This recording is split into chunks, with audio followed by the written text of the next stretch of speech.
ang Presidential Broadcast Service. Radyo Pilipinas. Radyo Publiko ng Bagong Pilipinas para sa Bagong Pilipino. Naghahatid ng mahahalagang balita at impormasyon na guugnay ng pamahalaan sa sambayanan. Tulay sa himpapawid ng serbisyo publiko. Radyo Pilipinas. Radyo Publiko. Ang boses ng Pangulo sa Iloilo. Radyo Pilipinas. 585 AM. Oras sa Radyo Pilipinas, alas 9:02 sa aga.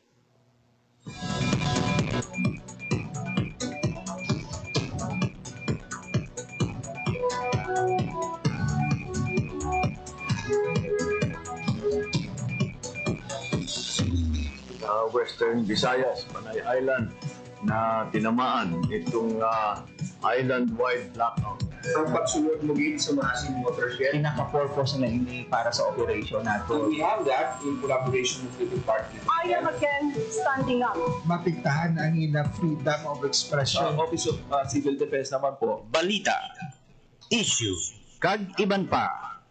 Diri sa Radyo Pilipinas. Radyo Publiko.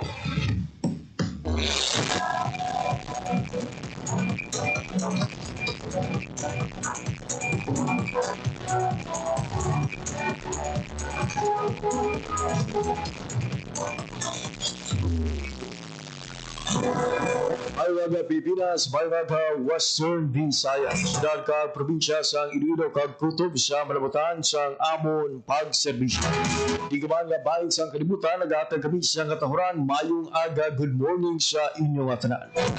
Pabian, welcome sa isa naman edisyon sa pagpangalagad sa programa Balita, Issue, kag iban pa. Ano kita karoon sa Miyerkules, Mayo 7, 2025. Daton mga sugitag paramati all over Western Visayas, provinces of Aklan, Antique, Capiz, Guimaras, Iloilo, kag Negros Occidental. Maayong aga gid sa inyong atanan. Pamiyaw naton sa isa kamayad ayad nga adlaw ang mga kultura naton nga mga Filipinos living abroad kag overseas Filipino workers.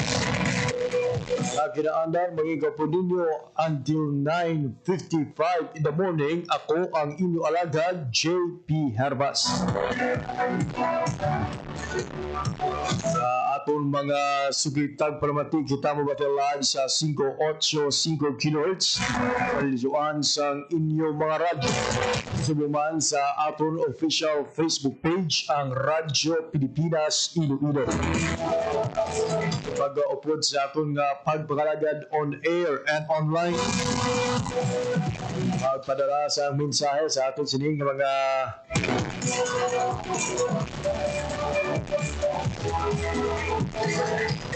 official media channel.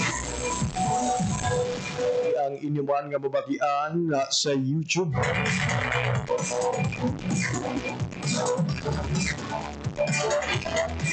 Kung may mga na-miss ka mga episodes sa aton sining nga pagpangalagad, you may check either of our Facebook page or our YouTube account. Dira nagkapaskil mga biyan o kung na-post ang pila ka mga episodes ang aton sining pagpangalagad together with the other local programs ng Radyo Pilipinas Iloilo. Subo nga Miyerkules, Mabian, Mayo 7 ang pagsugod sa final testing and sealing ng mga ACM gagamiton para sa eleksyon o kung hatol ng bayan 2025 sa Lunes. Hope nga wala sa aberya, wala sa mga issues kapag lungtad sa sining final testing and sealing.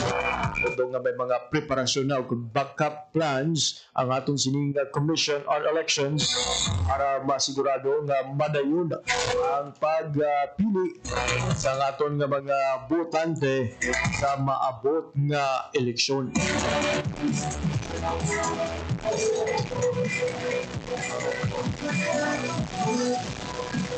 Amdang siwan pa nga balita Nagsugod na ang National Food Authority kung NFA sa pagkarga sang 20,000 kasako nga bugas na igapadala sa Central Visayas. Kung para sa ano ini mga biyan, bantayan sa hindi damang madugan. Samtang good news mga biyan, bangod hilway na sa bird flu o kung avian influenza ang Western Visayas. Kaya formal na anunsyo sa DA Western Visayas kahapon para ang mangin epekto sini. Antayan sa hindi lamang maduga. Ang pasiplatan daman mga biyan ang pila ka mga balita kag impormasyon gikan sa banpang nga mga national government agencies diri sa rehiyon. So antes kita magpatpat sa aton nga mga balita, anay naton mga biyan ang latest update sa lakat sang panahon. Kamusta ang mangin panyempo sa mga adlaw sang Miyerkules diri sa syudad sang Iloilo? Lauban bala naton ang posible nga pag-ulan kung mataas sa gihapon ang heat index subong nga Mayo 7.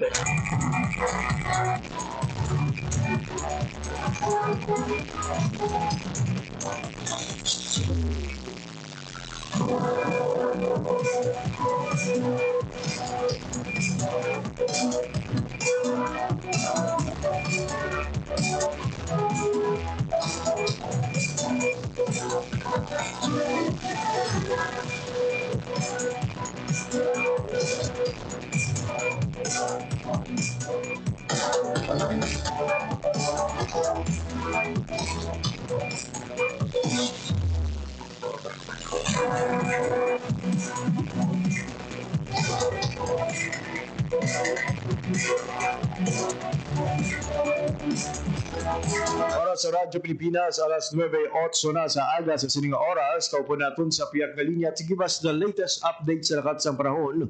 We have Sir Jeff Makiling sang Pag-asa Iloilo. Sir Jeff, good morning. Yes sir, mayong aga gid sa tanang nga latest weather update sa sabong adlaw Wednesday, May 7, 2025. As of today, ang atong LPA nga gina-estimate sa coastal waters kang Kalibo, Aklan. Meanwhile, may isa pang LPA kang ginabantayan sa din nga Sir Banaton nga ara sa Kalayon kang 425 kilometers west of Iba, Zambales. Kadayon ang easterlies amo niyang gaapekto sa the rest of the country. Meanwhile, dito sa sa Western Visayas, maging magalong na kaitan, madalas sa scattered ng mga bulan, pangilat kag panagtuga sini sa LPA. Mahina ito sa basarangan sa direksyon na pagkatan ng katundan dito ng bakit na sidlangan para sa hangad diri sa Western Visayas. Mahina ito sa basarangan na para sa baldapan diri sa Pasapikatan. Forecast temperature natin 25 degrees 33 degrees Celsius. Ito nga forecast sa maximum heat index para sa 40 degrees Celsius at sa nagabudla 5:30 minutes ang aga. Magatuloy din siya 6:03 p.m. para sa gabi. Hanggang natin dito sa update sa Iloilo the first station. Nasa dyan ko hanggang salamat. Sir Jeff, to clarify lang low pressure area malapit sa Kalibo, Aklan. Yes sir, sa sir, may ito subong isa ka bilog na LPA also din sa mga coastal waters hanggang Kalibo, Aklan sir. Kaya isang saan only sir na si Platan sir, na so good monitor sa Pag-asa sir, ining LPA. Kamagan sir? Saan sir na si Platan ang ining LPA sir, halin pa inibala kahapon o kung subong lang Miyerkules. Yes sir, bali ang ining LPA na si Platan na natin siya sa ligat nga adlaw pa, pero ginalandapan nga ang ini sa gamat-amatan siya palapit over na ako sa waters man ang aton nga sa Kalibo, Aklan sir. I see. But now, maybe no sir, no? Ano kadako ang tsansa na bangin isa ini kabagyo ang ining low pressure area malapit sa coastal waters ang Kalibo, Aklan? Yes sir, but yung LPA nga ini manubo mo lang ini nga chance nga ma-develop into a bagyo sir ang ginatatanong yapon. Although low chance pero makadatang yapon ini sa mga possible nga mga pagkatapasunan agar pagdalit nga kalangitan diri sa aton mga sir. I see. So sa mga areas diri sir sa Visayas o sa Panay, Guimaras, ano ang lauman nga panyempo gid? May mga area ba kita subong nga ginaulan na bangod sa sining LPA? Subong sir, ginasik na sa next following days expect na natin nga maging cloudy skies kita. and may mga times na partly cloudy kita kaya sa subong wala man kita may ginabantayan nga any significant nga pagtubas ang ulan diri sa Western Visayas, sir, as of now. So you mentioned no ara sa 40 degrees Celsius ang atong forecasted maximum heat index diri iya sa syudad sa Iloilo. But we know kahapon nga adlaw ano ka taas ang actual heat index nga na-record sa inyong opisina?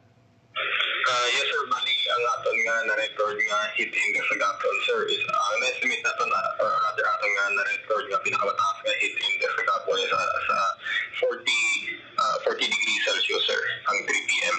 Ayun. And aside sa Iloilo, sir, or Iloilo City, may we know ang inyo sining datos nga natipon sa iban pa nga mga area diri sa Western Visayas. Pila ang maximum forecasted maximum heat index sa bahin sa Rojas City, Mambusaw, Capiz, kag Dumangas, Iloilo.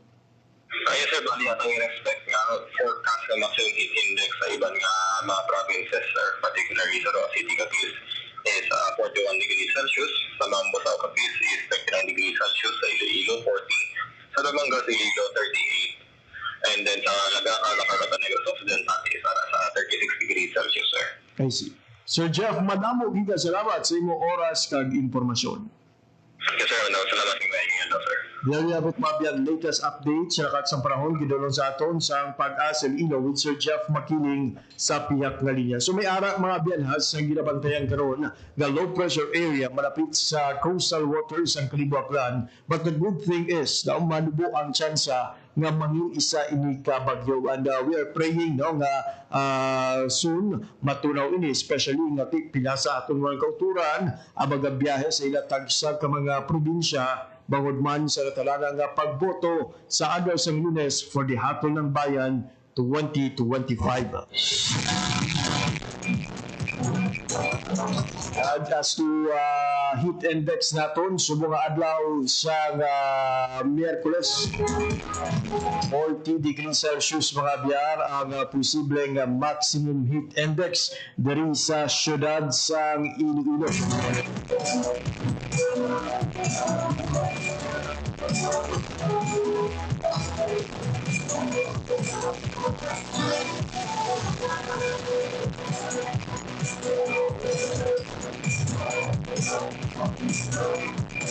Samtang sa Mambusaw, Capiz, yara sa 39 degrees Celsius. Rojas City, Capiz at 41 degrees Celsius. Hanggang may pinakamanubo subong nga daw amo ang Dumangas, Iloilo with only 38 degrees Celsius. Na nibaguhan man kita sa bahin sa Dumangas. Kaya we know no, nga for the past days no, sila niya ang nagabalhag sa nga pinakamataas nga forecasted maximum heat index sa mga istasyon diri sa Western Visayas. Hanggang sa luwat na nagaparugyan gid ang Office of the Civil Defense Region 6 how to beat the heat this tag-init. Kip sa mga high heat index safety guidelines gagin pagwa sa Office of the Civil Defense amo ang paglimit sa pagtener sa gwa, pag-inom sa madamo nga tubig, ang likaw sa pag-inom sa tsa, kape, soft drinks kag makahulubugi rin nun, paggamit sa payong, pagsuksok sa kalo kag may malaba nga pakok nga panapton kung ara sa gwa sang punuyan o kung opisina.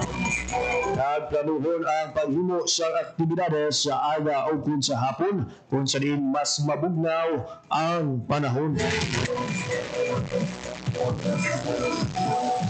Mga benha, stay hydrated, maging healthy sa tuwa sang mainit nga panyempo, alaman sang mataas nga heat index.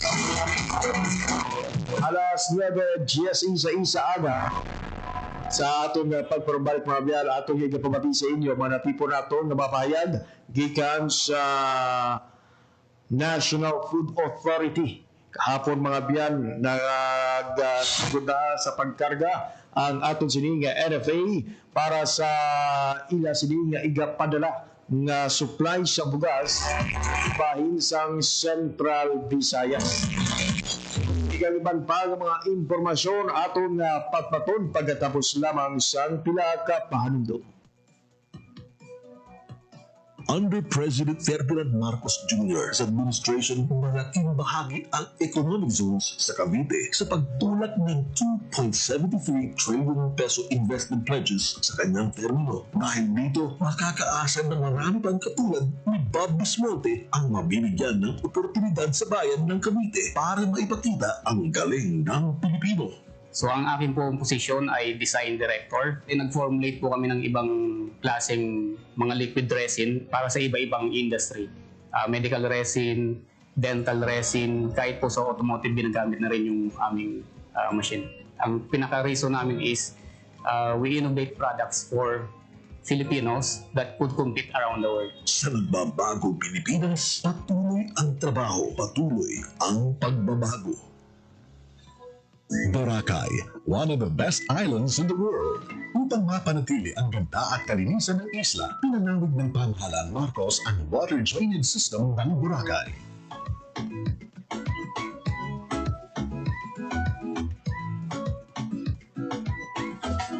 Suportado ng DOT TESA ang adhikain ng Pangulo. Kaya ito pong Boracay ay talagang binabantayan namin, pinoprotektahan namin, sinusuportahan po namin ang mga pangangailangan niya para ma-maintain niya yung standard as an iconic destination, hindi lang dito sa Pilipinas pero sa buong mundo. Sa nagbabagong Pilipinas, patuloy ang trabaho, patuloy ang pagbabago. Beyond. Para sa Radyo Pilipinas, alas 9:18 na sa aga. Sige, pero kapamatika mo sa pagparagad sa programa Balita, Issue, kag iban pa. Radyo Pilipinas. Publiko! Radyo Pilipinas. Mabiyan sa buong Miyerkules, formal na nga nagsugod ang final testing and sealing para sa mga ACM gagamiton para sa Hatol ng Bayan 2025 sa Lunes. Ang sa inyong magakuha kita sa live report ni Election Beat Reporter GNL Baclay. Radyo Pilipinas! Radyo Pilipinas! Live sa Montes Elementary School. Jen, good morning. Sayo nga aga, Jay, para kita subong sa may A. Montes Elementary School. Sa diin nga usisa kita sa pila ka mga areas, kag mga clustered precinct nga nagapaidalom sa final testing and sealing no sa mga gamiton ng ACM. So subong nga mga tinion, kita naton diri nga may pila ka mga pumuluyo coming from Barangay Ortiz, Zamora, Miliesa, no, kag kaiping barangay sa diin diri na hamtang ang ilang presinto. Ang pila ka mga ACM nga gamiton ang gin-deliver kagabi sa aton sa pila ka mga katatos ang electoral board na ginatatuan man sa mga maestra nga mo nag-bullet assist sa aton siniya nga mga botante nga magapatigayon upon mag-join sa sining mock election kag final testing and sealing. So ang nagkakatabo sa budget may ara kidya sang sang pagboto nga nagakatabo may sample ballot nga ginagamit ang COMELEC nga gina-fill upan sa aton siniya nga mga kauturan. At the same time jud kita naton diri ang pila ka mga botante na parts ang ila sini pagpanghanda is to check sang ila nga mga presinto, so ginatan-aw nila para sa Lunes nga adlaw kung diin sila nga room na assign kag mangin matalonsay no ang ila siniya nga pag boto abi. So patag ng sila sa mga katapos ng electoral board kung ano ang sistema, proseso, sa pagsuok, sa balota, pag-check sa mga resibo nila, no, nga gina-explain sila sa katapos ng electoral board. Mamangkot kita tibla na isa pila ka mga pumuloyo. Ma'am, sa dihin ka mga barangay, hag nagaboto ka niya. Barangay Ortiz ka nagaboto. Subong nag-check ka mo dari sa Pasinto namon. Anong mga pagpanghanda mo sa eleksyon nga nagkadto ka diya paano sa bunga? Matisting kami sa abong machine kung kema ng magano. Tapos sa among mga resinto, sa among mga gaboto. Mo naman kaso namon. Ano to, pamilyar ka naman sa proseso na mga shadings, pila ka politika, pila ka kandidato dapat mapilion, hindi magsobra mga amo sina? Tapos silang kabilang politiko ang ginagalan. Hindi pwede magsobra. Hindi magsunod sa machine ng sobra. Anong mga ipamangkot mo sa electoral board karon kung may chance ka mo pamangkot? May mga hindi pa ka mamahangpan sa proseso ng pagboto? Anong gusto mo ipamangkot sa Wala man ko ipamangkot. Ano, kaya kabalo naman po kay gaboto man mo. Kasi ano ka nagtagal? Si Maya Angelita Mercado. Si Ma'am Angelita Mercado, taga-office sa Jipan. Ari diri sa Mahi Imontes. Nagapila din mga tao. So, puro estimated na ton diri lang sa aton nga area, mga 50 store or masobra pa. Napalap pa kay distansya. Anpat mo ng mga presinto diri. Dito super na matalong Simon. Ang proseso hindi pa magigedamo. So, well managed, well handled, gitsang maayo sang katapos ang electoral board na Jay. Aside sa Montes, Jen, ano pa ang mga area na padulungan sa COMELEC subong iya nga oras? So tanan-tanan gidi kay San Martinios nimo tanan nga voting centers ulit na magsala daw 65 voting centers ang ari subong may ACM. So actual gidi niya gin transport din ni kagabi tanan nga bulutuan nga nagaserve as polling centers ma-undergo isang final testing and sealing subong iya nga adlaw. So almost all na mga bulutuan may ara gidi sang aktibidad subong ang final testing and sealing. Pero sa bayan sang COMELEC iti limitado malang ilang mga tinawo kumbaga aranan ng authority subong sa katapos sa electoral board sa pag-familiarize ang ila sini nga mga ACMs nga paggagamiton at the same time sa mga paraphernalia nila nga gamiton, mga balutan nila maging open kahapon. So part nila sang preparation at the same time ang mock election na sample election gidya kung paano ang proseso. May mga selected residents na halin sa nagkalain-lain nga barangay hindi invite to test sang mga sistema nato. So hindi lang niya nga briefing and orientation sa mga pinakabutante kundi niya ito sa actual na pagputo, pagsulat, pag-shade, pag-uro singi sa masinyos like sa natabo ang giniwat na ACM demonstration man sa nabigad nga adlaw sa festive walk mall. Galing sa subong niya sa actual present ng jeep, ining final testing and sealing na ginapatikayon subong nga adlaw, Jay. And so far dyan sa imo sining observation, may mga delayed bala o kung may mga ara bala sa mga aberya so far nga na-encounter, even minimal nga mga concern dira sa final testing and sealing? As of now daw, wala pa kita sang receive na mga report o nagpalya o may paper jam or something na wala mag-on ng mga ACMs. Siguro later sa afternoon, may rasing assessment dira ang Commission on Election out of the 417, 100% functional o kung pila ang instance ang backup ng mga ACM o kung may mga battery problem, part ini sang assessment process sa aton sinihan na Commission on Election. Kaya so far, bago lang kasugod, kung ito magsala 9 AM nag-open ining final testing and sealing diri sa Montes 1. So far now, matalog sa wala mas reported sang any delay or any malfunction sa parts ng ACM sa chip. So, try na itong tingwaan if ever later karon kung may consolidated report ang COMELEC sa mga 417 ka mga ACMs nga ikapay dalom sa final testing and sealing, Jake. Looking forward na mangin matalong sa yun ang paghiwat sa sining final testing and sealing, which will also represent kung ano ang posible nga mangin sitwasyon naton sa adlaw sa Lunes. Jen, madamo gid nga salamat sa imong balita. Nagidamang diri sa Montes 1 Elementary Schools sa nagapadayon nga final testing and sealing sa atong mga ACMs kabayan sa preparasyon sa national and local election sa Lunes. Jingal Baklay, Radyo Pilipinas, Radyo Publiko. Kaya bit mabiyan. Radyo Pilipinas. Publiko. Radyo Pilipinas. General Baklay, ang atong nga election beat reporter, angod sa kinihiwat karon nga final testing and sealing sa aton nga mga ACM o automated counting machine na mo ang gamiton para sa aton nga eleksyon subong iyang tuig. O ining machine mga biyan. This is different sa EVM na gingamit sa previous na election.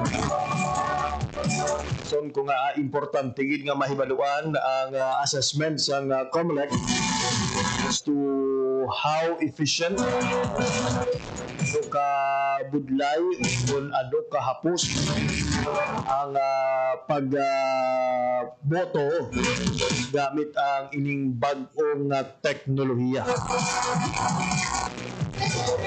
So far sa aton sining monitoring initial assessment sa RP1 News Team, lunsay okay ang mga machine nga gamiton para sa hatol ng bayan sa Lunes. May nga maging pag-on, wala sang aberya ang atong sining mga makinarya adlaw sang Lunes. Nahibaluan taman na delay so affects ang pagboto sa aton nga mga botante. Subo nga mainit-init ang panyempo.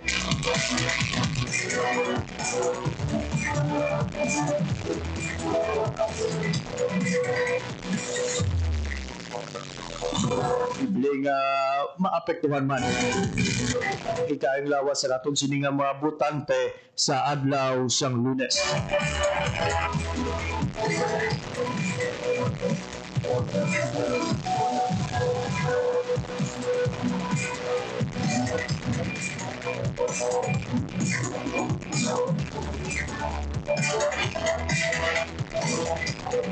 Ang oras sa Radyo Pilipinas alas 9:28 na sa aga. Sige hapon nagapamatika mo sa pagpalagad sa programa Balita Issue Kagiban pa. Sa aton nga pagbarambalik mga biyan, aton ang igapabati ang update gikan sa National Food Authority o kon NFA Western Visayas. Ini kagiban pa nga impormasyon aton pagpaton pagkatapos lamang sang pila ka pahanundong.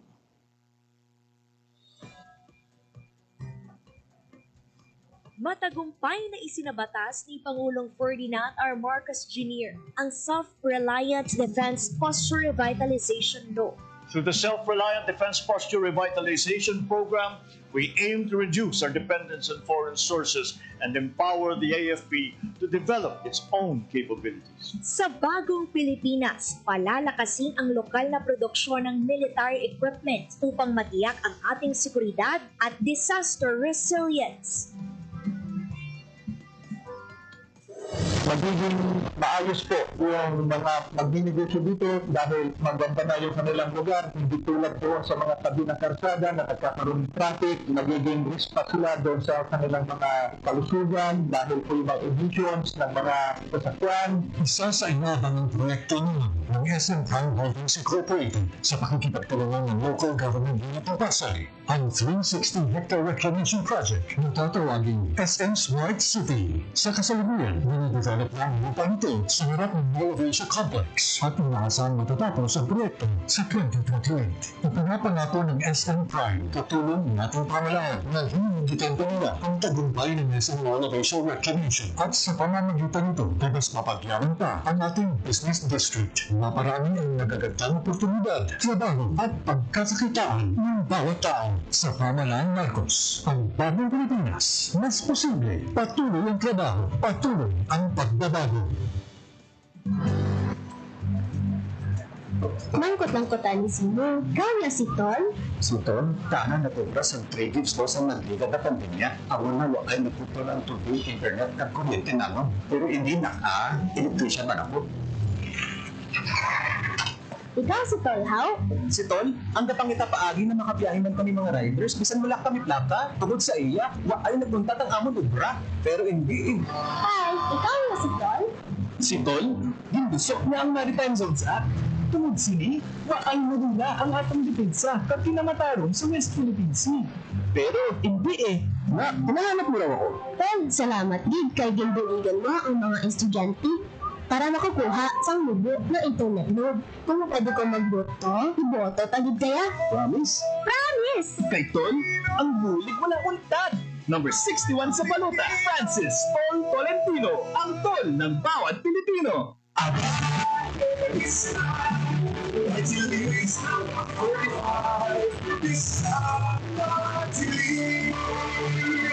ang legal entry for Abante Isla Condomis, Dealer and Avenue, Cebu City. Barangay 971, 17 acres, Barangay Ramos, Navotas City. Through our integrated efforts, we can create a future where no learner is left behind, and every Filipino child can flourish in an increasingly complex world. Alinsunod sa pahayag na ito ni Pangulong Ferdinand R. Marcos Jr. nakipagtulungan ang Clark Development Corporation sa OB Montessori at Bloomberry Cultural Foundation Incorporated para itayo ang CDC OB Bloomberry Family Care Centers para sa ating mga katutubo sa Pampanga at Tarlac.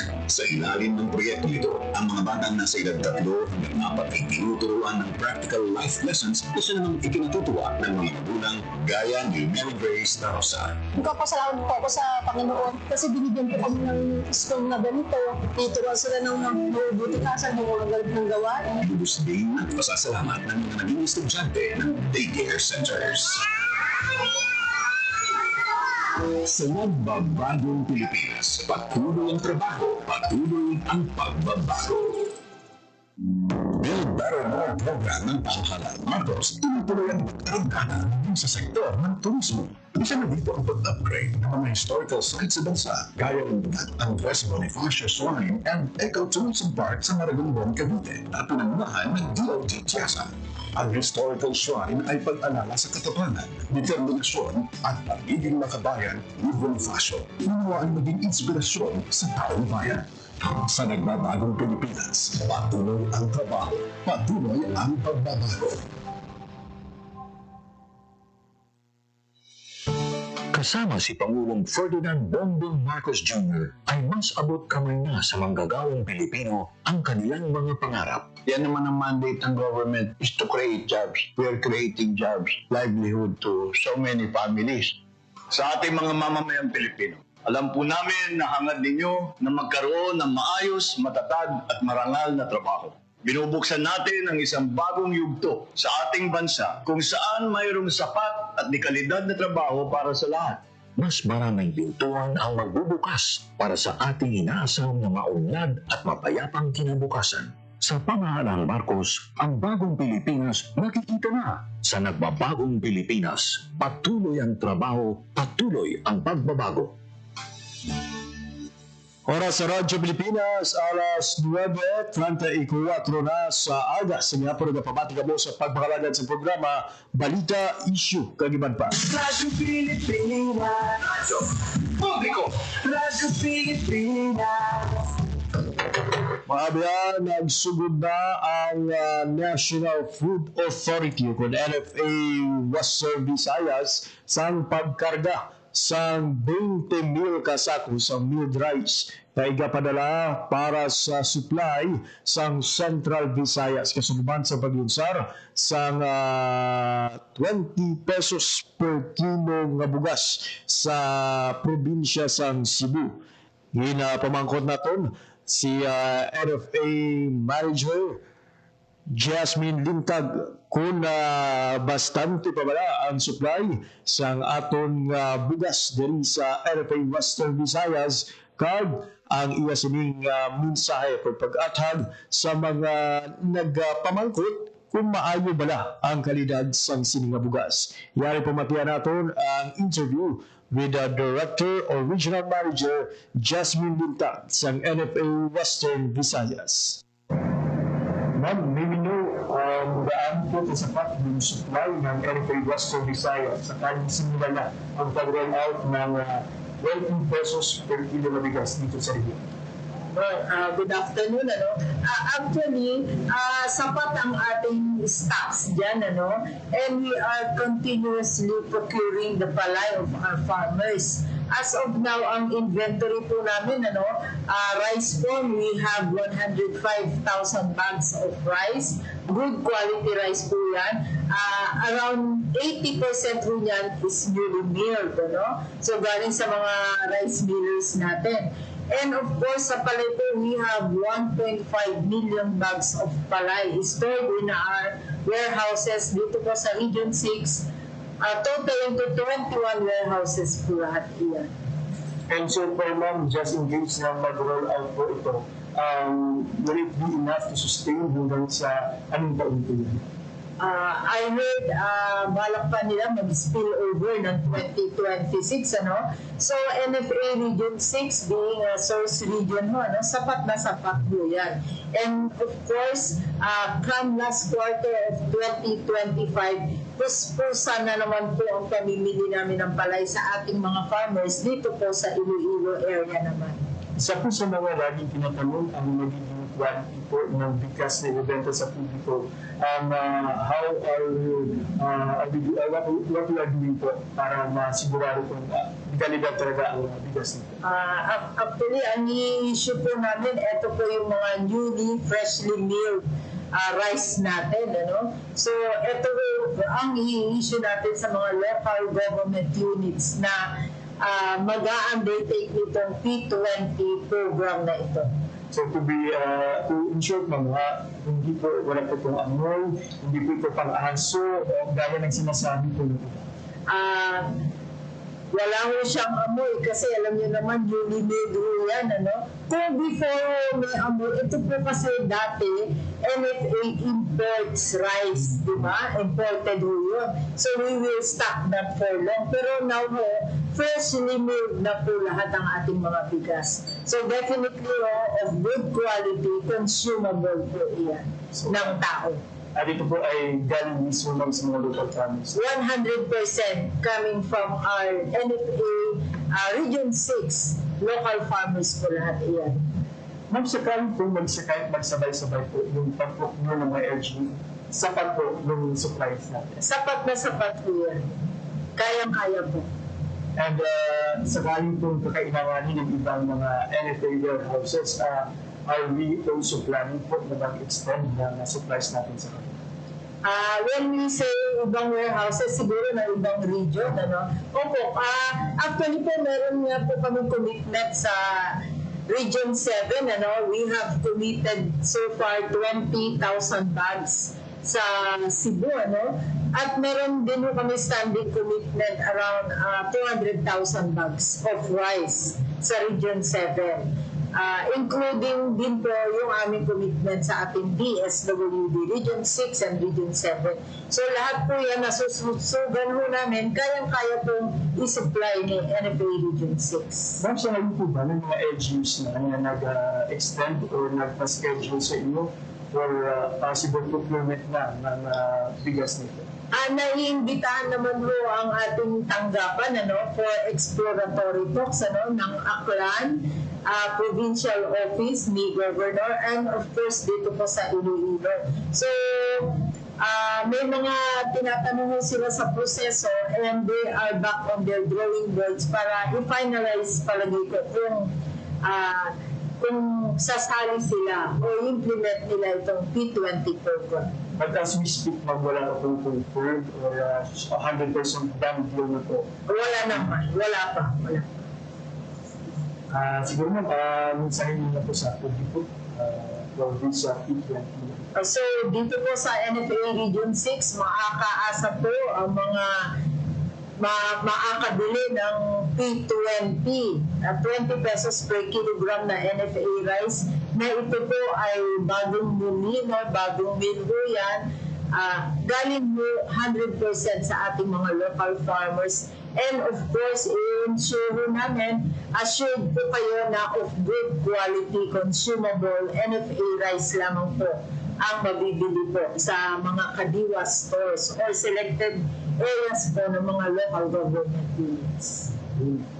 Ang kabahin mga kayan, sa ni Regional Manager Jasmine Lintag sa NFA Western Visayas sa atong pag-interview sa iya as to the amount or sufficiency of supply sa aton sining mga NFA rice nga igabaligya at 20 pesos per kilo sa mga Kadiwa. At the same time, no, ang pag-atag sining nga maayo ang kalidad sang sining nga mga bugas, no, ini mga produkto sang aton nga mga local farmers. At the same time, ang igabaligya sa publiko, no, bag-ong galing ini nga mga bugas. Wala sang baho kag manami ang kalidad bakod produkto mismo sang Western Visayas. Sa mga nag-aagam-agam, nagapangduha-duha, pag-avail sa sining programa. ang barato nga bugas para sa mga ubos naton nga mga kultura. Wala sang dapat nga kabaratan. Sa kaya regional manager Lintag padamo sa ila sa supply. So kung nga ang aton nga NFA Western Visayas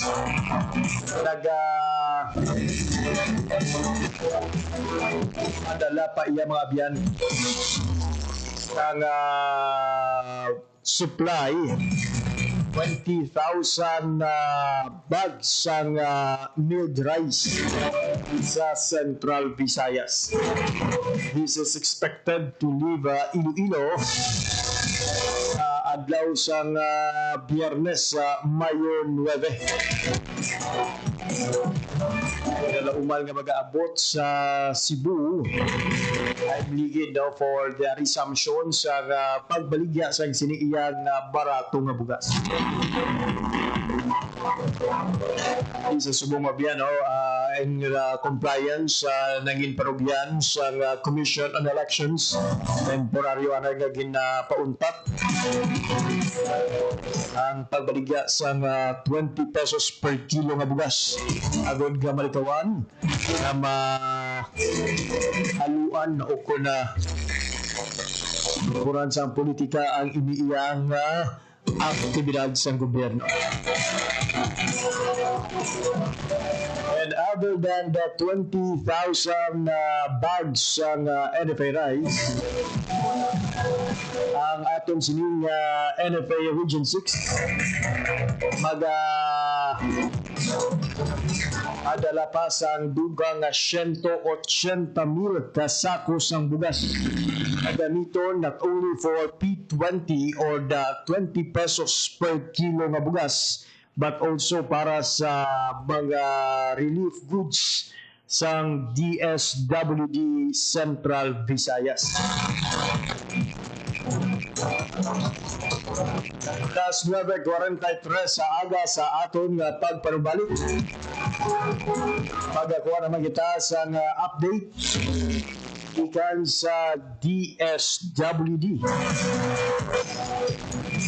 Ikaliban pa nga impormasyon aton pagpaton pagkatapos lamang sang pila ka pahanumdum.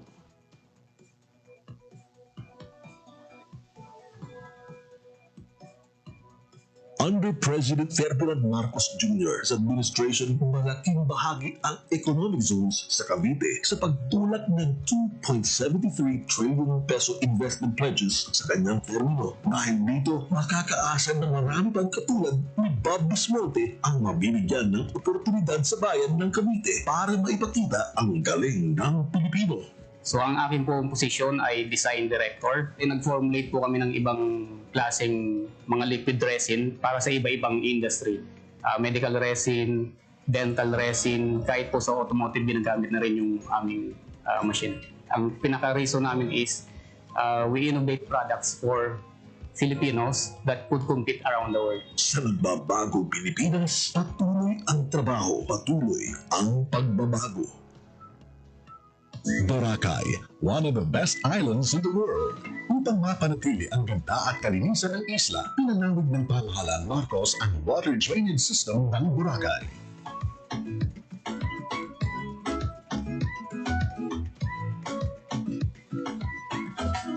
Suportado ng DOT TESA ang adhikay ng Pangulo. Kaya ito pong Boracay ay talagang binabantayan namin, pinoprotektahan namin, sinusuportahan po namin ang mga pangangailangan niya para ma-maintain niya yung standard as an iconic destination, hindi lang dito sa Pilipinas pero sa buong mundo.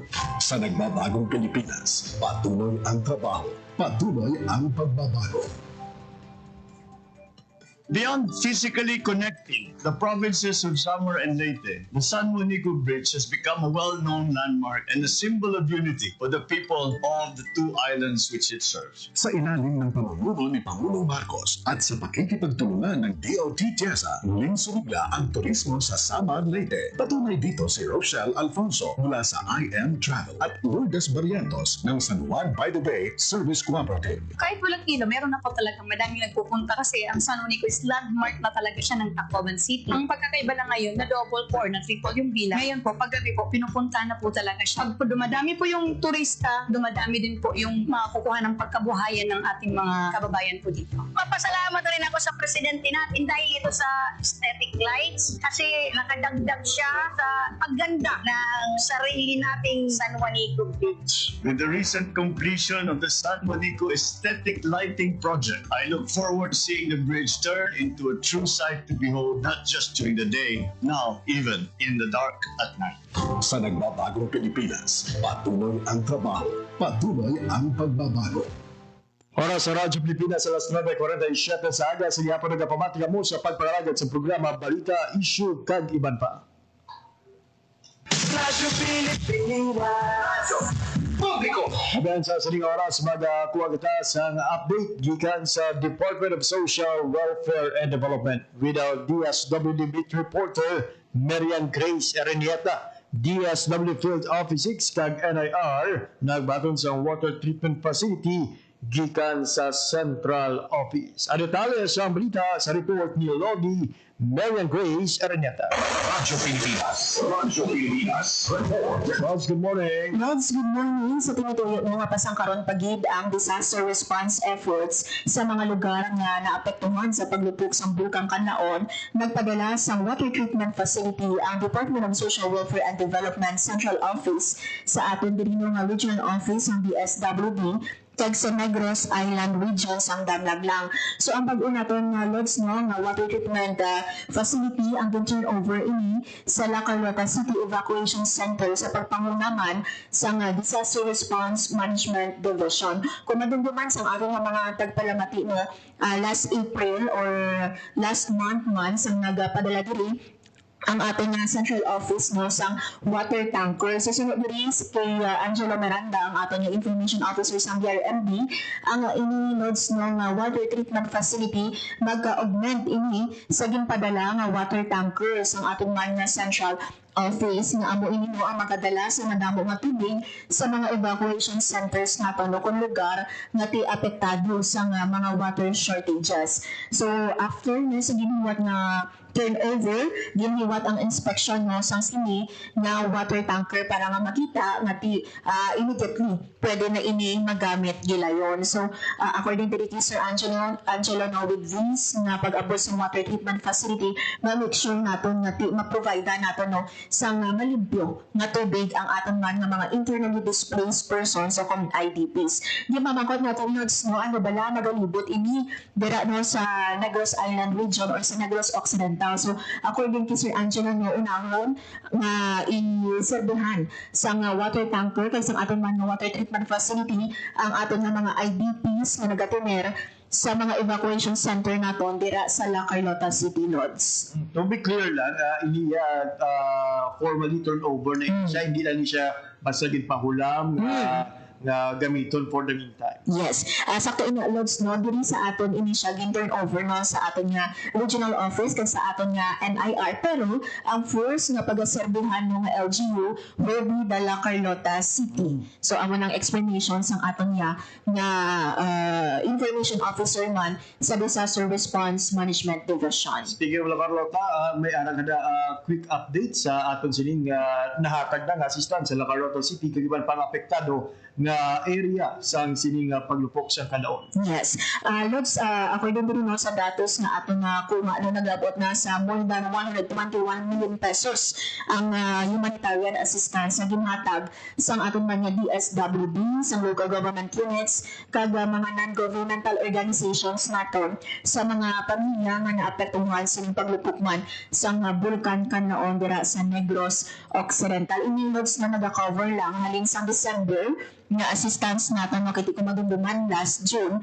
naglupok man ang Bulkang Kanlaon, pero this data no or this figure halin ini siya December. So it includes loads no or lakip diri no ang aton man nga paghatag sa family food packs, non-food items kag sa financial assistance nato madumduman nga no less than our president gani no ang nagpangunaman sa paghatag no sa sini nga mga family food packs kag financial assistance no sa aton nga mga internally displaced persons dito no sa La Carlota City. So sa sinunods no nga more than 121 million pesos, 94 million pesos giburi ang halin no sa ato nga DSWD samtang mga iban halin ini sa LGUs, NGOs and other pagid nato no nga mga nag-donate man sa mga pamilya nato dito nga naapektuhan sa paglupog sa Bulkang Kanlaon. So as of now, Lods, no, may ara kita na more than 5,400 pa ka mga individual nga nagatinir no sa aton nga 13 nga open evacuation centers kag may masobra sa 8,600 nga nagatinir sa ilang mga himata. Gumangkot na natin ininloads no si Sir Angelo no nga abala kung makita natin no in the past no nga do amat-amat na nagataas ang numero ya sa mga affected individuals natin nga nagatinir sa ilang mga himata. Kita ni ara kita Lods nga mga IDPs nga na-realize nila doon nga doon na lagi gawa no ang ilang sitwasyon sa aton nga mga evacuation center. That's why na desisyonan nila nga magtinir no instead sa ilang mga himata. Lods, madamo gid nga salamat sa imong balita. Para sa Bagong Pilipinas, Marian Grace Aranyata, Radyo Pilipinas, Radyo Publiko. Radyo Pilipinas Report. There have mabiyan updates sa DSW particularly no, sa mga interventions nga pinapatuman sa ahensya para sa mapektado sa Bulkan Kanlaon sa Negros Occidental. Mabiyan wala na kita sa oras nga nabilin sa atin sininga pagpangalagan. Nariya lamang ko ito ba itong edisyon sa mga daw sa Miyerkules, Mayo 7, 2025. Para sa akong mga katuwang teknikal, Mr. Bermola Ventura sa studio, at Mr. Jeffrey Bitita sa transmitter. Para naman ang inyo naging alaga, JP Harbas. Maraming salamat sa inyong pagpamati. Maayong aga, Pilipinas.